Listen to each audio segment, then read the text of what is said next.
agak lain. Ini film emang agak lain banget. Kenapa? Gila men, ini film lucu-lucuan. Awalnya cuma dari pertaruhan ya kan.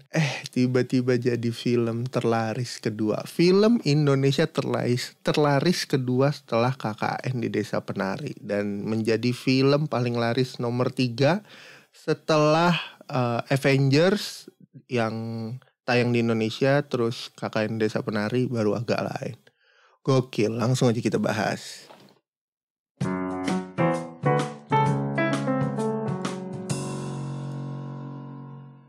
Ya, seperti biasa sinopsisnya dulu. Ada orang tua yang meninggal di sebuah rumah hantu. Dan para operatornya ini akhirnya sibuk nyembunyiin si badan orang tuanya ini di dalam rumah hantunya. Sampai akhirnya ternyata rumah hantunya jadi rame. Nah, itu barusan sinopsis versi IMDb. Kurang bagus? Oke, bentar. Gue cari dulu sinopsis yang proper. Nah, versi bahasa Indonesianya nih ya. Demi mengejar mimpi untuk mengubah nasib, 4 sekawan penjaga rumah hantu di pasar malam mencari cara baru mengikuti... Demi mengejar mimpi untuk mengubah nasib, 4 sekawan penjaga rumah hantu di pasar malam mencari cara baru menakuti pengunjung agar selamat dari kebangkrutan. Sialnya, usaha Bene Jegel, Boris, dan Okim malah memakan korban jiwa. Karena panik, korban tersebut mereka kubur dalam rumah hantu dan di luar dugaan, arwah si korban malah gentayangan. Membuat rumah hantunya jadi seram dan ramai pengunjung. Ketika polisi mulai menyelidiki, mereka pun terpaksa melakukan berbagai persekongkolan konyol untuk menutupi kejadian sebenarnya. Bagaimana nasib mereka selanjutnya? Tonton aja di film agak lain. Wah, keren. Nih, kalau lu orang semua dengerin sinopsisnya yang versi barat itu kayaknya kurang seru. Meskipun sebenarnya benar-benar menyingkat sinopsis yang versi bahasa Indonesianya. Tapi di sinopsis barat itu terasa tidak ada tendensi genre ke arah mana film ini gitu loh. Cenderung masih terasa horor gitu ya. Apalagi pas di trailernya. Trailernya tuh horor banget menurut gua. Sedangkan ketika dibaca versi sinopsis bahasa Indonesianya, I don't know why, terasa lebih horor komedi. Karena udah ada penjelasan bahwa ada persekongkolan konyol. Memang dari sisi trailer udah kegambar bahwa ini banyak lucu-lucuannya juga, tapi di luar dugaan. Di luar dugaan film ini sangat amat bisa dinikmati karena tidak horor. Ya, kenapa gue bisa bilang nggak horor? Gue orang yang cemen banget ketika nonton film horor. Terus gue coba nunggu, mengulur waktu, melewati 4 hari sampai akhirnya mereka dapat 1 juta penonton. Sampai akhirnya gue nonton di sekitaran udah lewat 5 juta lah. Abis pemilu seingat gue nonton ini. Dan gue sempat nanya ke beberapa orang, teman gebetan, teman online dan lain-lain gitu ya kan. Menurut lo agak lain gimana? Bagus kok. Buat mereka yang udah pada nonton terasa seger, fresh, lucu, dan gak ada horor-horornya sama sekali. Nah ini yang gue kaget, masa gak ada horor-horornya sama sekali gitu ya kan. Yang bener aja gitu. Ini trailernya aja tuh horor gitu. Gue gak percaya sampai akhirnya gue membuktikan sendiri. Dan emang Imaginary, Ernest Prakasa, Muhammad Kli Aco, dan 4 sekawan Indra Jegel, Oki, dan Boris ini luar biasa. Mungkin secara porsi cerita bakalan banyak di Muhammad Kli Aco dan teman-teman produksi gitu ya, Imaginary dan semua orang di belakang layar. Dan gue sangat appreciate sekali kepada mereka karena memang jenius. Kemasannya di luar dugaan. Judul menyatakan isi. Dari judulnya agak lain. Ini tidak menggambarkan apa-apa. Posternya juga pasar malam. Terus ya terang-terang di bagian muka si 4 sekawannya ini. Terus juga agak serem-serem, horor-horor dikit di beberapa poster lainnya yang terasa gelap. Tapi eksekusinya luar biasa. Memang pemain. Gila. Gue pas nonton bener-bener, ini film apa sih? Dan ya, dari yang gue suka dulu, cerita. Premisnya kuat. 4 sekawan mau ngubah nasib, gimana caranya mewujudkan mimpi mereka dengan usaha mereka. Itu udah tipikal film-film yang menurut gue premisnya bagus. Ya, karakter karakter tujuan halangan gitu ya kan. Halangannya apa? Nah, tiap orang-orang ini punya halangannya yang sama, yaitu tidak punya uang. Dengan mimpi yang berbeda-beda tentunya. Dan tujuan yang berbeda-beda. Tapi ketika mereka bersatu, terus akhirnya mencoba peruntungannya, sampai akhirnya dapat kemenangan palsunya gitu-gitu ya. Nah itu gue berasa banget tuh pas nonton ini. Anjir nih. Ini story-nya bagus banget sih untuk secara pembagian chapternya gitu. Udah gue ngerasa kebaca, tapi gue yakin orang-orang awam tuh nggak ngeh dengan ngalirnya part-part mereka ini. Dari situlah, gimana ya secara sederhana nyebutinnya. Gue juga masih awam sih sebenarnya terkait yang berhubungan dengan cerita, tapi yang jelas secara pembagian sequence-nya tuh pas, nggak kelebihan, nggak kekurangan, sampai di akhir pun gue ngerasa film ini tuh pas. Gitu loh. Terus untuk mungkin orang-orang yang lebih awam lagi, mereka nggak akan terlalu ngerasain ya, karena akan terdistract dengan humor-humor yang ada di film ini. Yang mana itu bagus banget. Ngalir banget mereka semua ini, para stand up komedian, beberapa influencer juga yang ikut, terus ada aktor dan aktris pendukung yang luar biasa. Ngasih rasa yang pas, bumbu yang pas. Porsinya gue kayak lagi nonton film Thailand. Awal-awal gue dapet kayak butterfly in my belly gitu ya kan. Kayak lu ketemu sesuatu yang ngebikin lu tuh jatuh cinta gitu loh. Gue kayak wah bisa ya orang Indonesia bikin se-heartwarming ini gitu loh. Meskipun dengan premis yang ajaib, yang memang agak lain gitu loh. Nah terus yang gue suka lagi dari warna filmnya. Ini emang dibikin niat banget sih. Nggak kayak film Indonesia biasa dan terasa mahal. Ya terasa mahal. Apalagi kostum-kostumnya itu niat banget.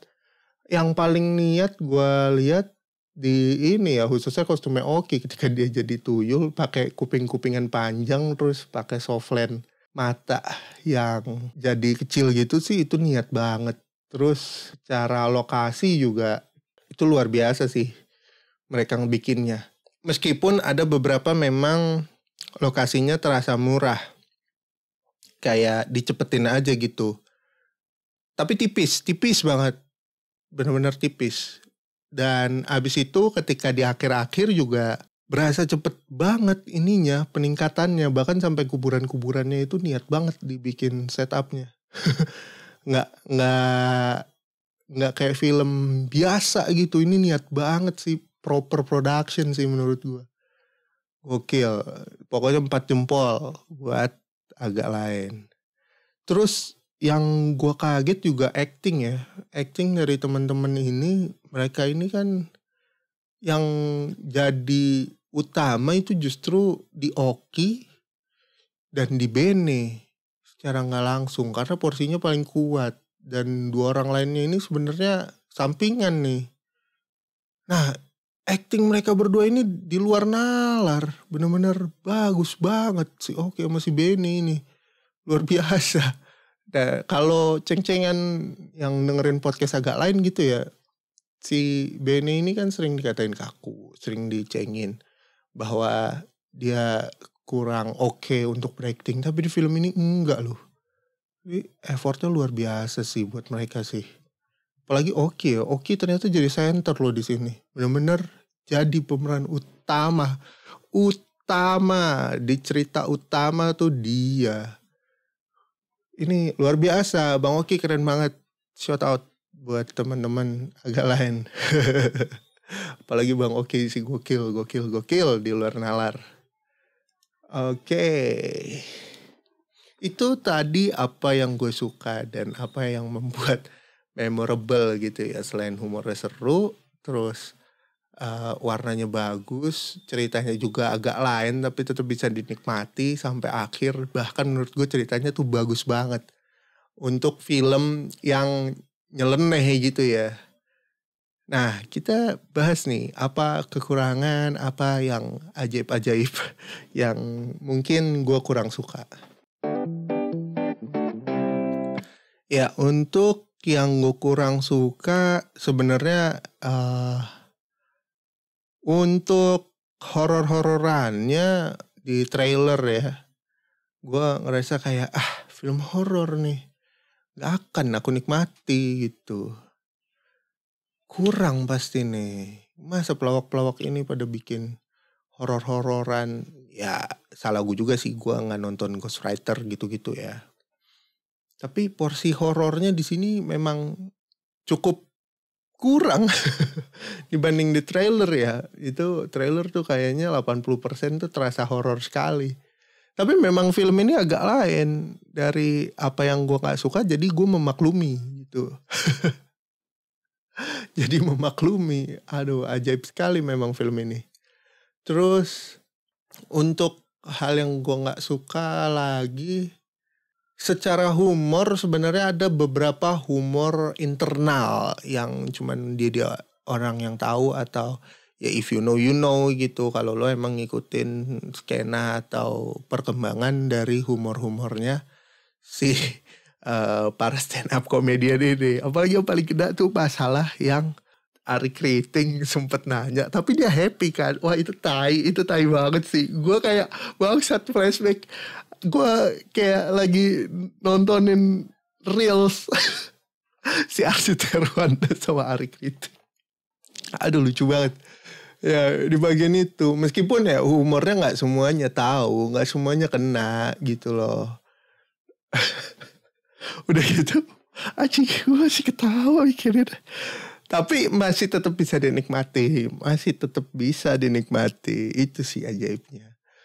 Aduh, agak lain emang ini film. Gue gak ngerti ini sajennya apa anjir. Sajennya tuh aneh banget. Bisa jadi film terlaris kedua, film Indonesia terlaris kedua. Wah, aduh. Aduh, gokil. Apalagi ya, untuk yang gue kurang suka di ending sih sebenarnya. Ya emang semuanya nggak perlu happy ending, tapi endingnya terasa agak terlalu cepat dan buru-buru. Apalagi untuk resolusi dari permasalahannya gitu. Meskipun tetap lucu, beberapa adegan tuh masih banyak yang kocak gitu loh. Tapi ketika menuju ke endingnya tuh agak terasa terburu-buru. Karena apa? Gue ngitung di jam. Gue lihat. Set.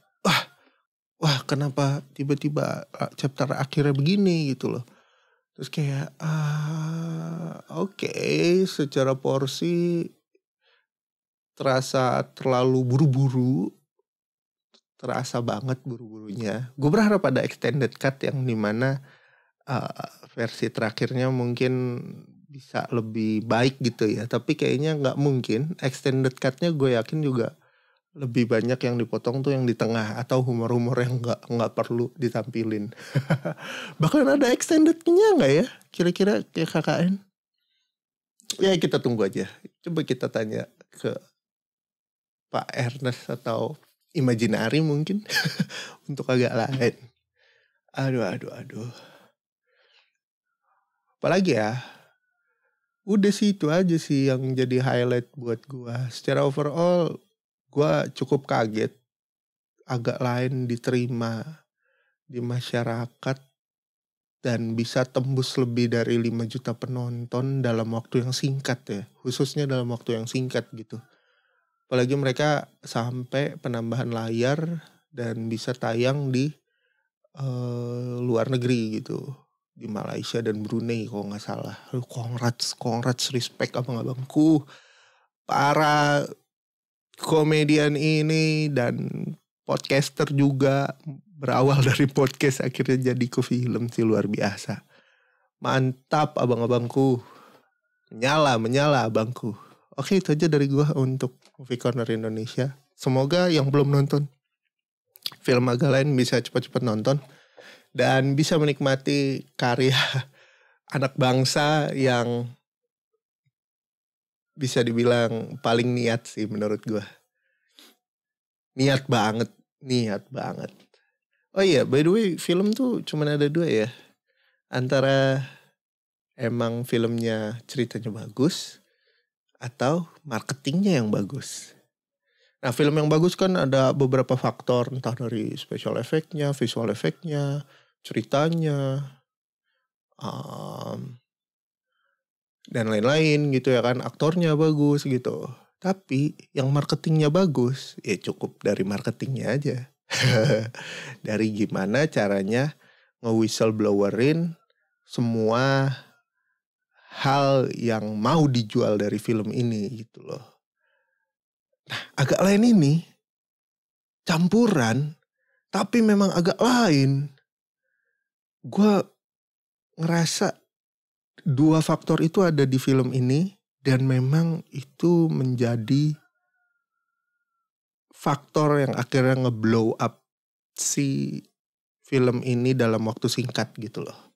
Luar biasa, respect. Pokoknya 4 jempol buat agak lain. Terima kasih Imaginary yang sudah mewujudkan mimpi dan impian para teman-teman agak lain ini untuk akhirnya jadi film, dan congratulations, jadi film terlaris kedua, film Indonesia terlaris kedua, menuju ke nomor 1.